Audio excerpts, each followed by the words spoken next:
Hi, everybody. I'm Kaitlin Sharkey. Welcome back to Panther HER-Story. And I am joined today, so excited to be joined today, by Tenia Fisher, who's a member of the Milwaukee Hall of Fame, a track and field superstar at UW-Milwaukee from 2003 to 2006, put together quite the list of accomplishments, helped play a key role in leading Milwaukee to 3 Horizon League championships, a 9-time Horizon League champion yourself, also graduated with 5 school records. So fun to read about you, learn about you. Tenia, thank you for joining me today. Thank you. I'm excited to be here. Awesome. Let's talk about, to begin with, your time. Let's take a step back during those years that you spent at UW-Milwaukee as a student athlete. What did you love about being a student athlete, and what are some of the biggest memories that stick out in your mind? I've always loved being part of a team. So I loved how close we all were and the friendships that we developed during that time. My best memory would be we went camping like every year. And I mean, camping was not the fun thing.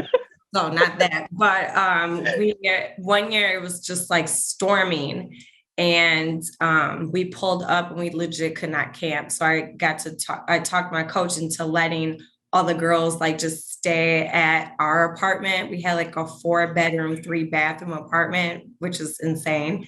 And all the girls stayed there, and all the guys, we were so close. The guys team, a lot of them stayed across the street at the apartment across the street from our house. So the boys stayed there and the girls stayed at our place. And it was so fun to have like 16 people like in our apartment. And that was like our camping, running summer bonding trip. So that's probably like my best memory.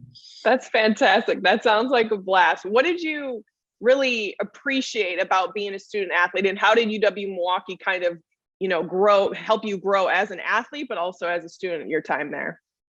I really value what I've learned as far as being on time and having a like schedule, something I'm like have to be set to, and just being like physically active at like my age. I really like cherish that, and the discipline that went into being a student athlete in college, which is completely different than it is, in high school or middle school. It's a true commitment, and it's looked at kind of like a part-time job. And I took it very seriously, and it's some things that I will always remember, always like keep with me. It's been a big year for Title IX, the 50th anniversary, which has done so much for gender equality, but also women in sports. When you think back to your time in 2003 to 2006, where did you feel like the state of women in sports was then? Where has it grown into now, and where can it go? I don't know. That's so like, I don't know. Some things have changed. Some things we're still fighting for to change. I feel like men's sports were always put in the forefront. They were always like the most important. And I did see a shift of some of that changing while I was at UWM. I did feel like the women were started to be like, it's on our team, treated equally. My coach actually let me run with some of the boys because he wanted to challenge me. So I like cherish that. I cherish that he looked at me as kind of like an equal. Like, I think you can run with these guys too. I will always appreciate that. I will always appreciate what Pete Corfield did for me and my confidence.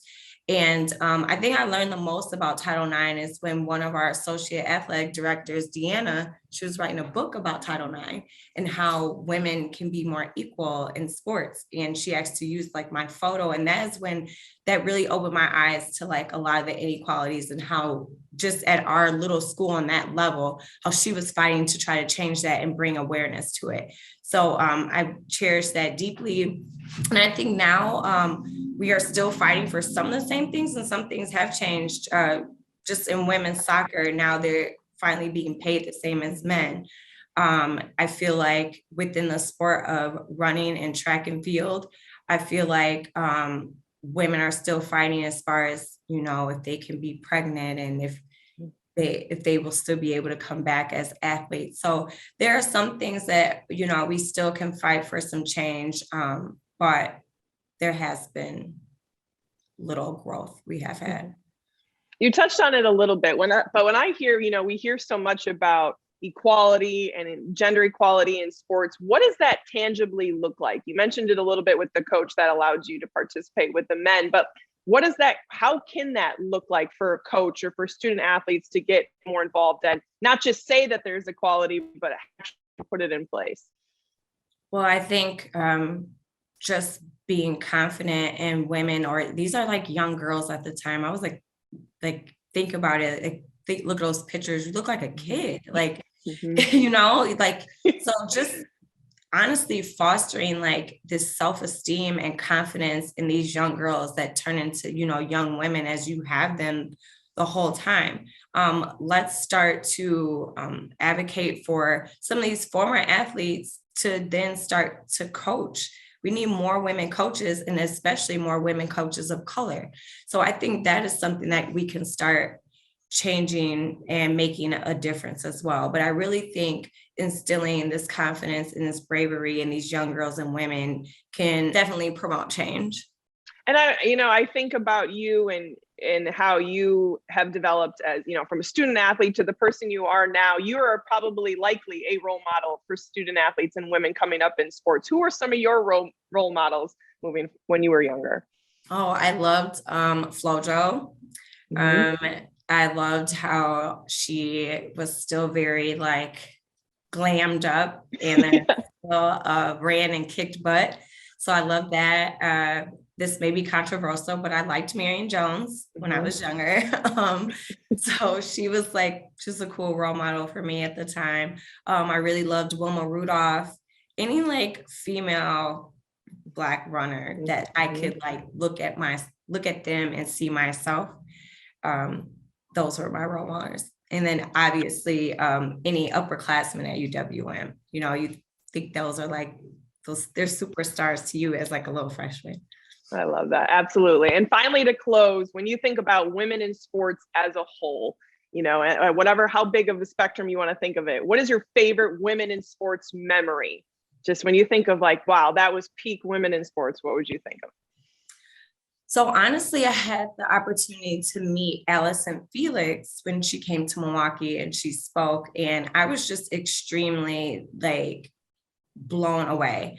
I'm blown away by the fact that she, you know, started a family, and as controversial as that was, and how she still came back to kick butt and to be one of the most decorated Olympians in our time.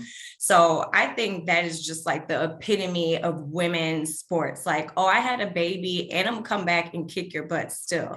I think like, yes, like women are so strong, and imagine like who she had in her corner and giving her confidence and self-esteem to be able to get back out there and do that. And now she has her own shoe brand for women. And so I think that is just the epitome of like, okay, this is what women can do.